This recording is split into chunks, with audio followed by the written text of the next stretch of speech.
We are taught to learn from failure, to celebrate failure, to fail forward.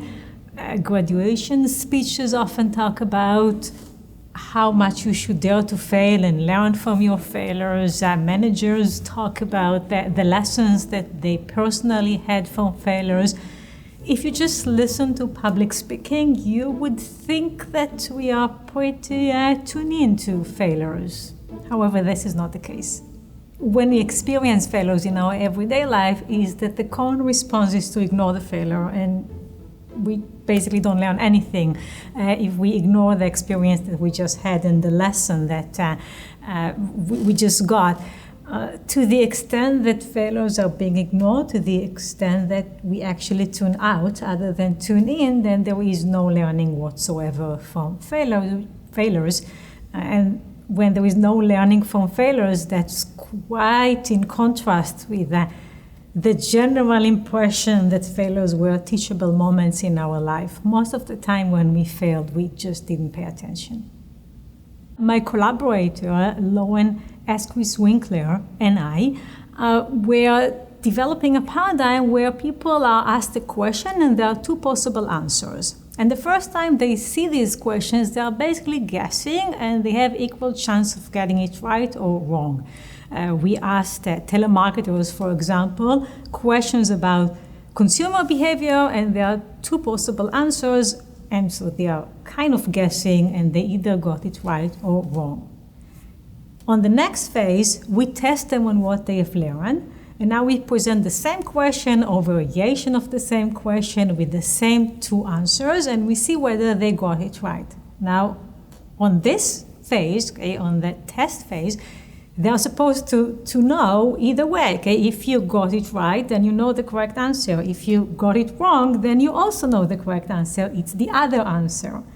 What we found is that while people mostly remember the correct answer, they don't seem to remember what was the wrong answer, which means that they cannot tell us what is the right answer on the test phase.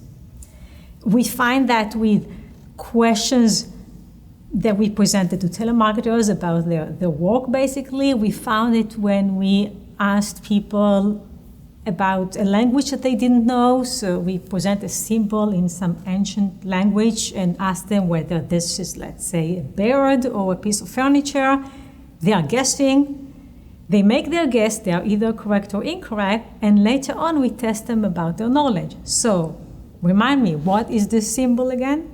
Those that guessed correctly can repeat the correct answer, whereas those that guessed incorrectly, even though they had full information at the point where we corrected them, don't seem to know what is the correct answer. We thought maybe it was harder to learn from failures, maybe just doing the switch. This is not the right answer, therefore the right answer has to be a different one, is harder for people. It turned out not to be the case. It turned out that when people give the wrong answer, they don't even remember the wrong answer that they've given. So they really tune out. They don't pay attention. It's the response that this is not for me, I'm not good at it. With more experiments, what we were able to see is that it's really a matter of self-esteem. It just doesn't feel good to fail, and so people tune out. How do we know it's about self-esteem? Well, Lauren and I had another variation of our task where people are learning from somebody else's failure. What we found is that they can, right? And they're doing it pretty well. If you are watching another person making the incorrect guess on our task, you will know the correct answer. You will know that if this symbol is not a bird, this person was mistaken to say it's a bird. It means that it's a piece of furniture. Okay? People do this inference when they observe someone else failing. They don't do it for their own failures, which is a pretty strong clue that this is about self-esteem. Well, should we stop talking about failure as a wonderful thing? Well, failure was never a wonderful thing, whether big or small. No one likes to fail.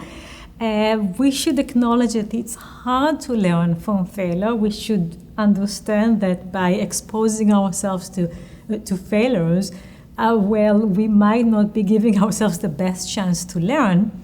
However, what we found in other line of research is that when you encourage people to learn from failure, and in particular what we did is encouraging people to come up with advice that they would give others based on personal failures, it's not intuitive, it's not easy, it's not where our mind goes. Often when we fail, our mind goes elsewhere.